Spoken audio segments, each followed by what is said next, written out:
হরে কৃষ্ণ বন্ধুরা, আশা করি সকলে খুব ভালো আছেন। আজ আমি আপনাদের দেখাবো আমরা দত্ত পরিবারের সকলে মিলে কিভাবে জন্মাষ্টমী পালন করেছি। জন্মাষ্টমী সাধারণত রাত্রিরেই পালন করা হয়।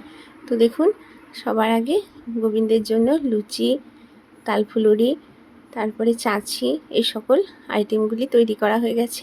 তারপরে একটু সকলে মিলে ভগবানের অভিষেক হওয়ার আগে একটু নাম কীর্তন করছে।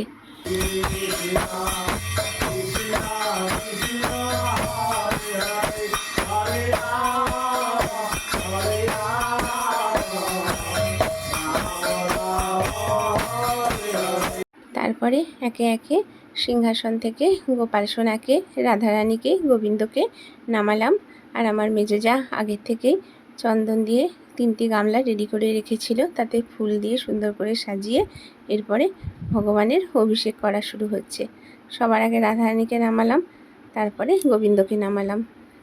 আমার মেজোজা আগের থেকেই পঞ্চগব্য, তারপরে নানা রকম ফলের রস দিয়ে গোবিন্দ আর রাধারানীর অভিষেক করানোর জন্য সব কিছু রেডি করে রেখেছিল। সেগুলি দিয়েই গোবিন্দের আর রাধারানীর অভিষেক করালাম। এরপরে রাধারানীকে আর গোবিন্দকে নতুন ড্রেস পরিয়ে সুন্দর করে সাজিয়ে সিংহাসনে বসিয়ে দিলাম। দেখুন, তারপর আস্তে আস্তে মালাগুলি পরিয়ে দিলাম, তারপর চুলটা পরিয়ে দিলাম। এরপরে আমার মেয়ে একটি মুকুট তৈরি করেছিল, সেটি গোবিন্দকে পরিয়ে দিলাম।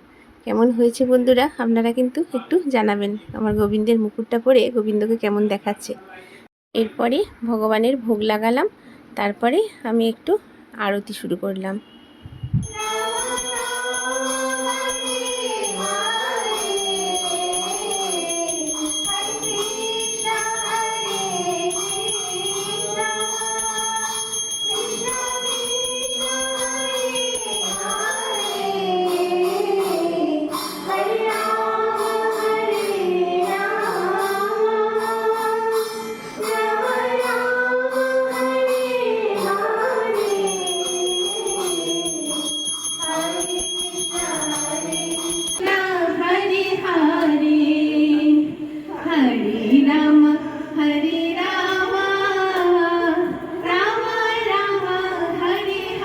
তারপরে আমরা বাড়ির যে কজন উপোস ছিলাম সকাল থেকে, তারা গোবিন্দের সানজল নিয়ে তারপর একটু করে একাদশীর প্রসাদ পেলাম।